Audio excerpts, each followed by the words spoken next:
Running a business comes with a lot of what ifs, but luckily there's a simple answer to them. Shopify. It's the commerce platform behind millions of businesses, including Thrive Cosmetics and Momofuku, and it'll help you with everything you need. From website design and marketing to boosting sales and expanding operations, Shopify can get the job done and make your dream a reality. Turn those what ifs into... Sign up for your $1 per month trial at shopify.com/special offer.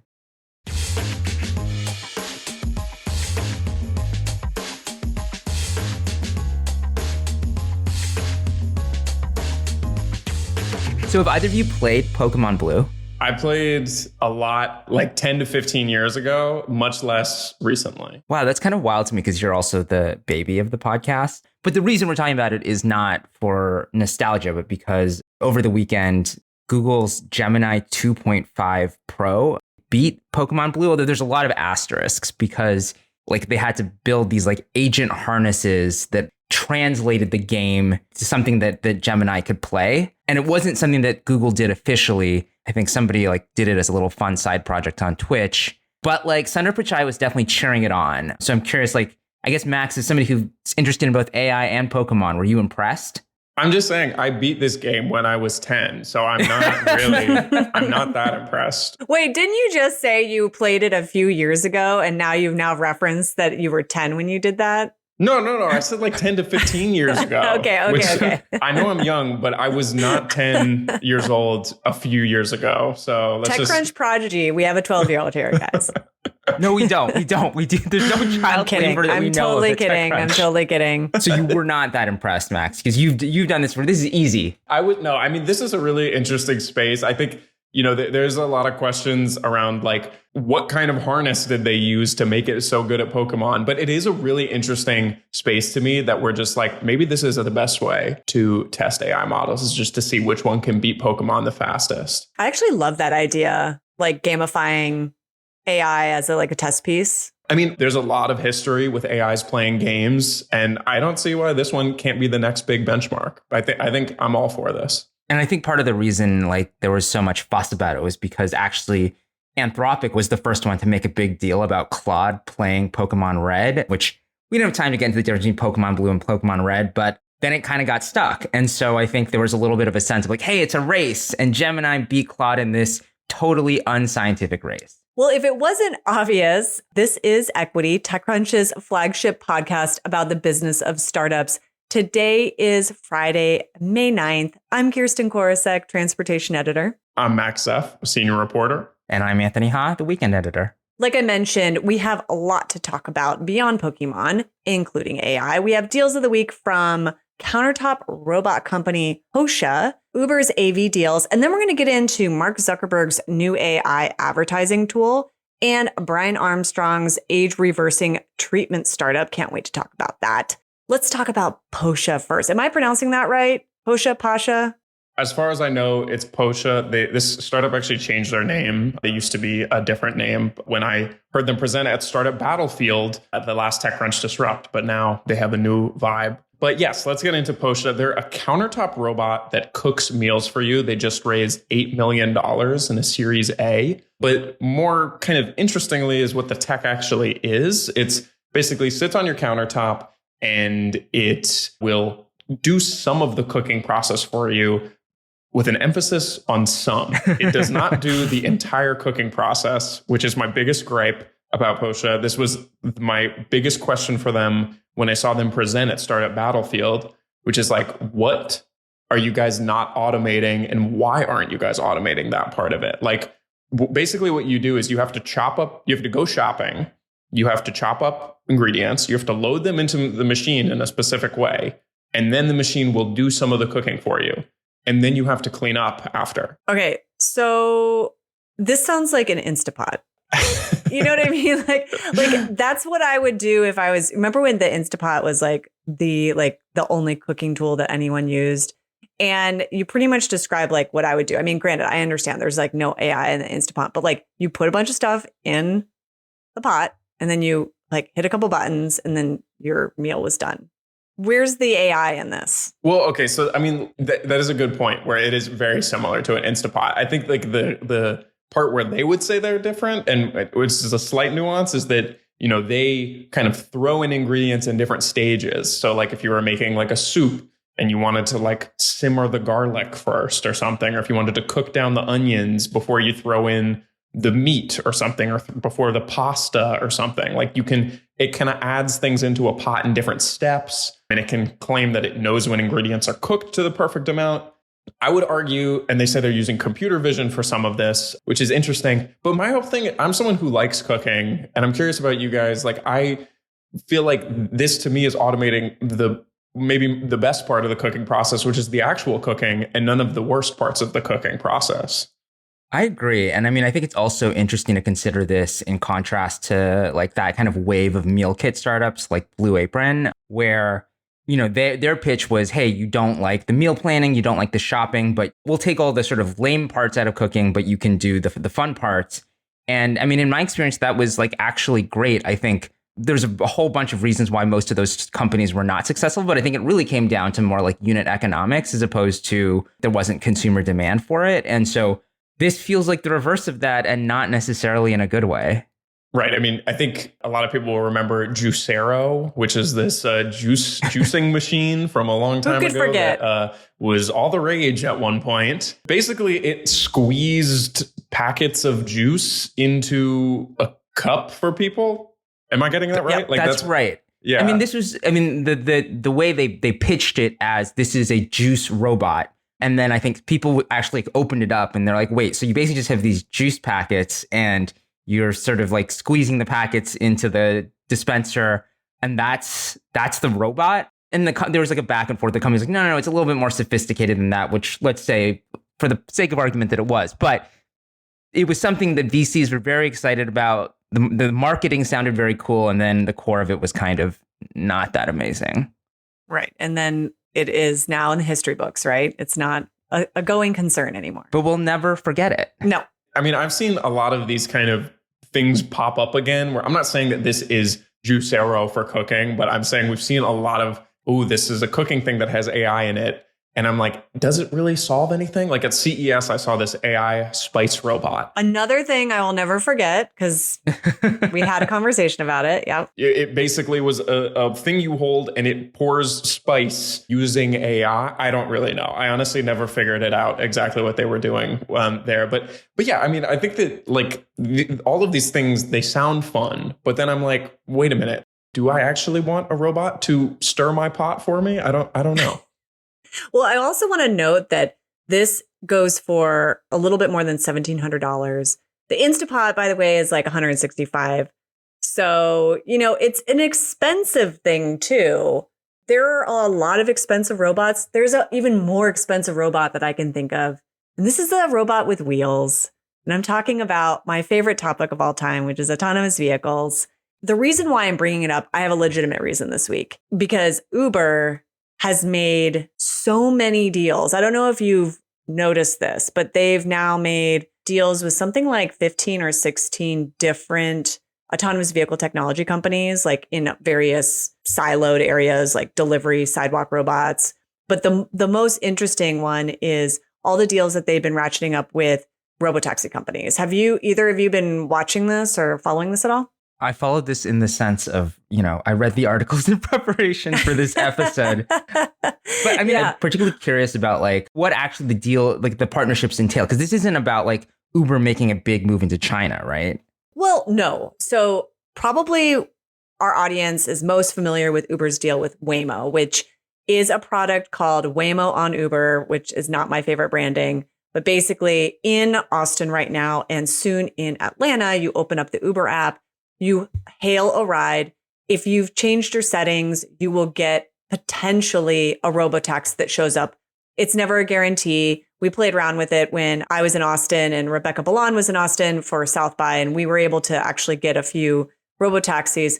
And it's all on sort of like the Uber network. And the important thing with that deal is Uber's handling like the back end, the network routing and who gets the robotaxi and who gets the human driver.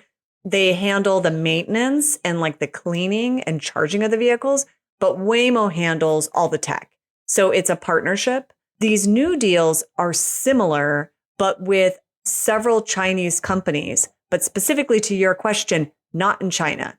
So I think the area of this that's interesting to me is like people obviously know Uber as the platform that they can hail a ride where a human comes to pick them up. And I think that all of this movement in the AV space really makes me wonder about the kind of network of relationships that Uber has with its drivers. And I feel like Uber has run into so many issues with its, gig workers and drivers over the years. And I am curious about like if, Kirsten, you feel like there is something brewing here, how these gig workers feel about these AV partnerships and if it's a threat.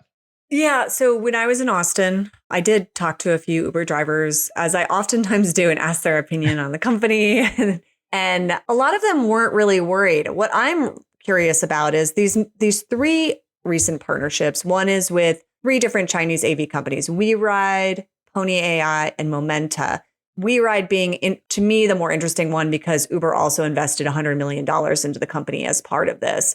I don't have access, because I'm not there, to the markets that they are starting to roll out, Abu Dhabi being the first one, Dubai coming up. I haven't talked to the drivers there, so I don't know if the dynamics of the gig economy is different in those countries as opposed to the US. Anecdotally, I've heard that it is quite different. But in the US, the feedback that I've gotten is it really is dependent on the cities I'm in and the culture within those cities. So in San Francisco, people have a lot more opinions than they did in Austin. They didn't seem really worried about it, but it was also super early days. When I've asked Uber about this, they've pretty much always stuck to the same line, which is we don't want to replace human drivers. We just want to create a hybrid scenario. And that will be interesting to see how it plays out because unit economics matters here. Like Uber has to attract more drivers on its platform in order to exist as a company. If it replaces that with quote unquote robot cars, that might sound good on paper, but you have to look at what the cost is of having a $300,000 robot car driving people around. Do the unit economics work out there? Meaning, sure, they're bringing in revenue, but what is their share of revenue? And does it help with their profitability in any way? And I don't think they're there yet. Right now, it feels more very early days. Let's see if this works as a commercial enterprise and less of a concern about making money. It was very striking to me when I was in San Francisco for Disrupt last fall that like, as a New Yorker, like the idea of sort of an autonomous taxi seemed like, way far off, pure sci-fi. And then like going to a city where it was like actually happening, although I didn't actually take any, but it was just, it felt like such a different world.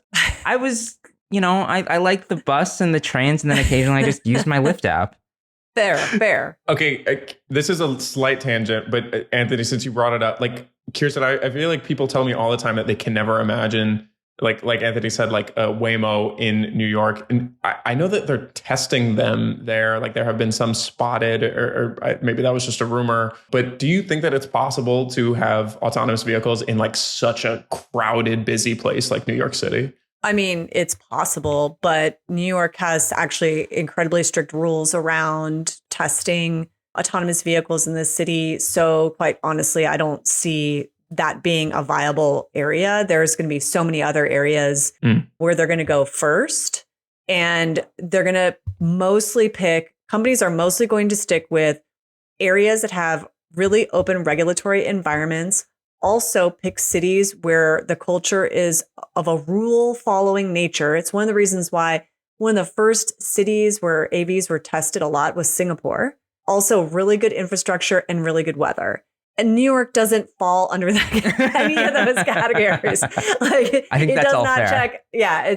So, sure, it's possible, but I just don't. I think San Francisco is a complicated enough environment as it is. And I don't see New York on the list of priority cities anytime soon. It's interesting. So I guess, Anthony, you could keep riding the bus and the subway in the short term, and you can continue public transit. I'm actually podcasting today from Pittsburgh. I'm not in San Francisco. And Pittsburgh is interesting because there was a lot of autonomous vehicle kind of activity here for a while, but there's no presence from Waymo or any of the startups here, I think because of a lot of difficult rules around it. Is that correct? No. Pittsburgh is a center of robotics because of Carnegie Mellon University. And there's been a lot of activity Uber ATG used to be there. Right. Uber ATG was bought by Aurora. Aurora still has a presence there. Argo AI had a huge presence there, but doesn't exist anymore. There is a presence there. It's just not as much. Waymo never really had a presence in Pittsburgh at all.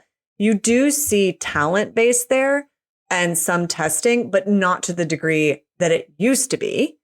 But that is all that we can talk about robotaxis right now. When we come back from the break, we're going to get into Mark Zuckerberg's AI ad tool, which is a little scary, I'm going to be honest, and Brian Armstrong's recent longevity play.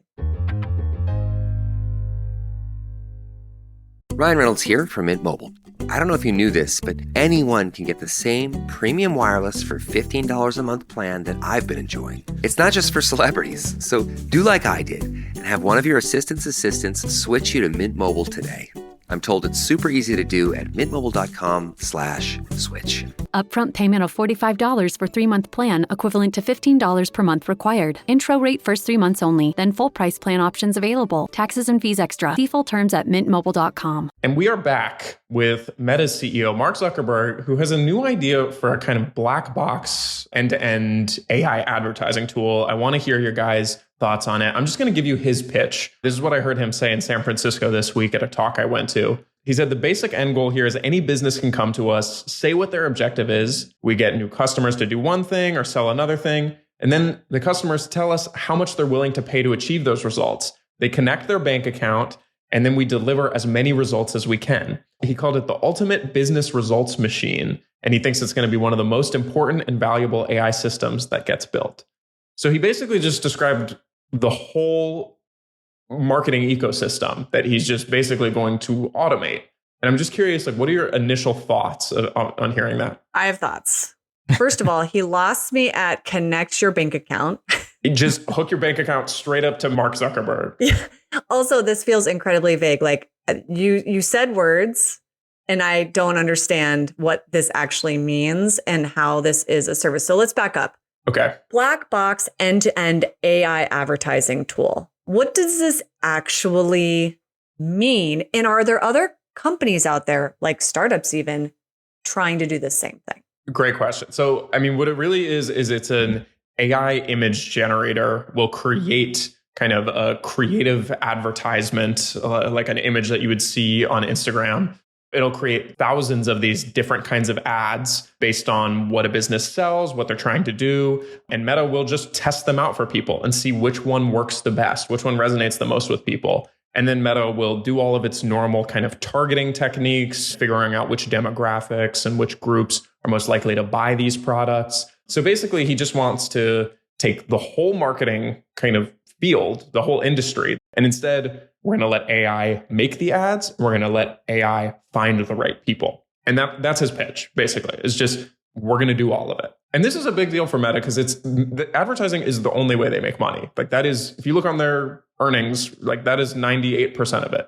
So, and they have a really deep connection to the ad industry. I think this comment upset a lot of people in the ad industry, but to me, I'm more concerned about what the hell is this going to do to Meta's platforms? In some ways, you could say that he's talking about an industry that Meta and Facebook before, have already really transformed, right? Like, I think the sort of corny but useful tagline is that, it's kind of gone from an industry of sort of madmen to math men. And the ad industry that we imagine, the Madison Avenue ad industry, that it still exists, but only in a very greatly reduced form. And the sort of ad ecosystem now actually already kind of looks like what, he's describing in the sense of like it's, super optimized, super targeted.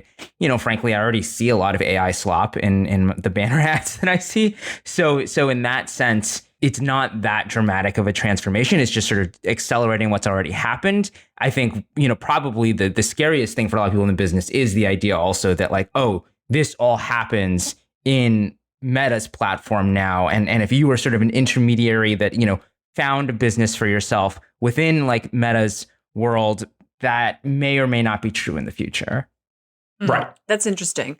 So I'm wondering who is going to end up using these tools, because on the one hand, it's like very threatening to the humans who are working in marketing and advertising. Are they going to be replaced? Like the big ad agencies. My initial gut feel is that I could see very small businesses that do not have like an in-house marketing or advertising person. They might go to an outside agency. Maybe they'll go use someone local down the street, or creators will test this out first.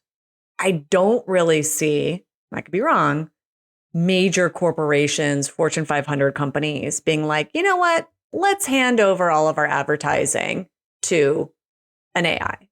Maybe I'll be completely wrong 5 years from now, but at least initially, I don't really see this. To me, the question is, as Anthony mentioned earlier, is that like there already is like this optimization. We're already like, if you scroll through Instagram and you hover accidentally over that one ad, you better believe you're going to get that ad all day long. To me, the trick is, how is this going to feel differently and elevated and, not slop? Because if it is slop, it'll just make the whole experience on Instagram and other Meta products worse. I mean, I can tell you right now that Meta is experimenting with these different AI image generators for this stuff. Like I think it's pretty clear to a lot of people in marketing that this is something they're trying to do. Adobe is also very popular in the marketing world, and they have kind of released similar kinds of tools that seems like they're building some kind of black box tool like this as well. And I think that's the key question, is how do you make this not slop? And it seems like something that should be very core to this, but it's not. I have a quick question. I'm assuming Meta is like building this in-house. Did they acquire any IP or do an acqui-hire or a startup that was working on this idea? Or is this just like completely vertically integrated? And also, to my earlier question, which you avoided, Max, do you know of any startups who are also trying to create this AI advertising tool? Like, I'm not aware of any, but you're a little bit closer.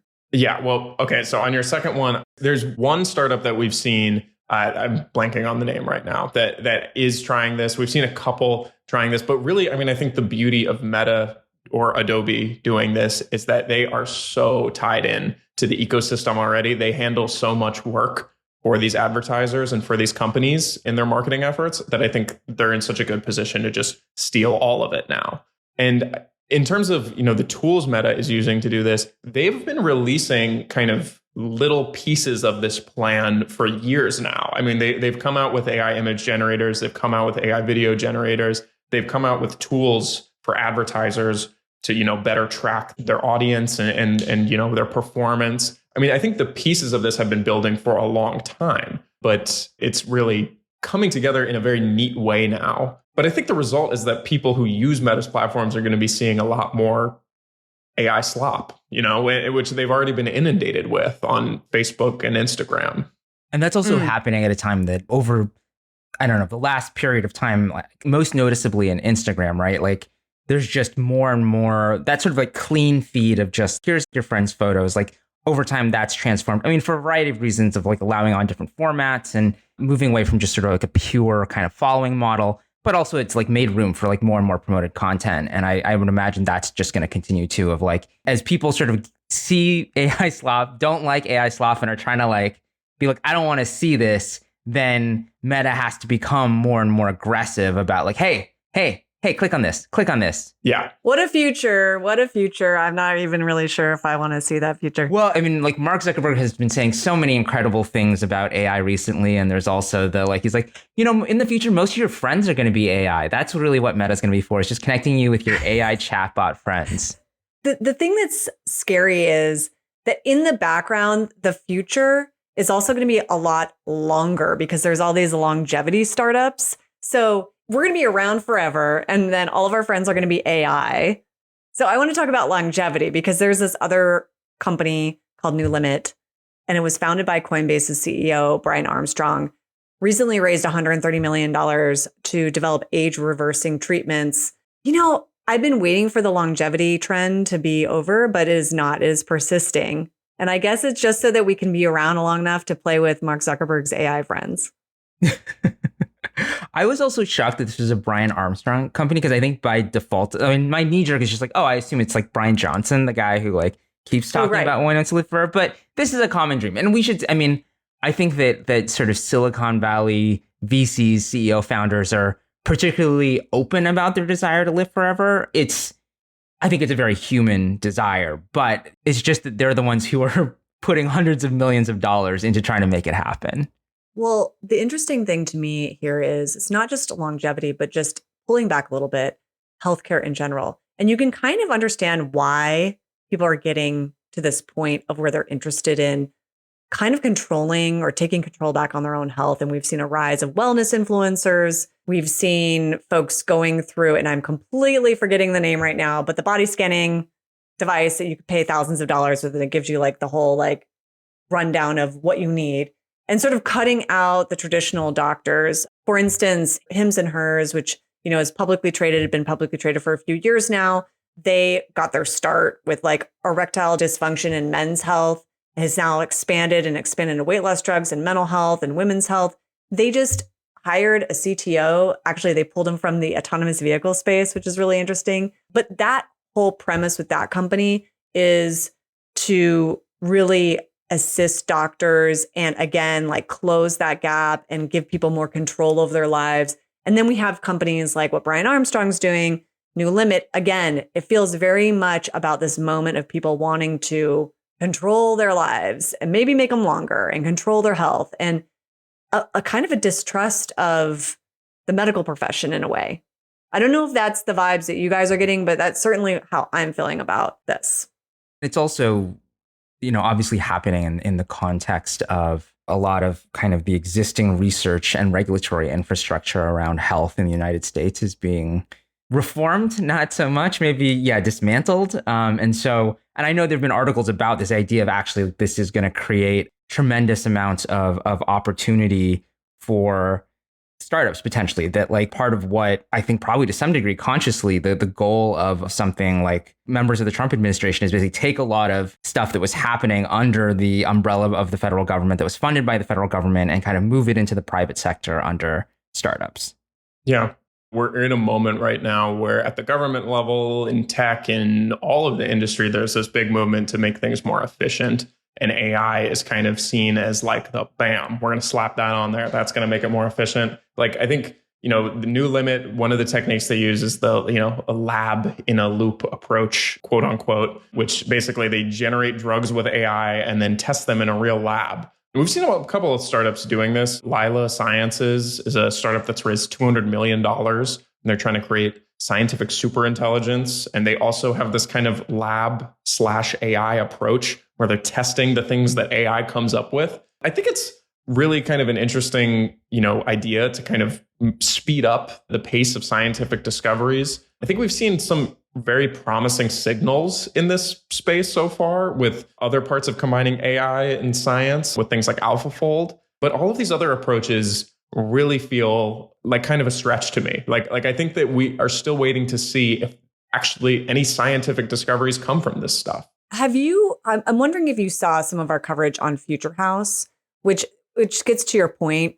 It's a nonprofit backed by the former CEO of Google, Eric Schmidt, and it's building an AI tool for quote unquote data-driven biology discovery. So the idea here is that it's like an AI scientist working alongside. That sort of is to your point where we're seeing these things pop up. I don't know enough about the company to know if they've actually, been able to show or prove that this is of value, but I'm definitely seeing more of these startups, nonprofits or companies kind of popping up with the same idea of like the AI scientist assistant.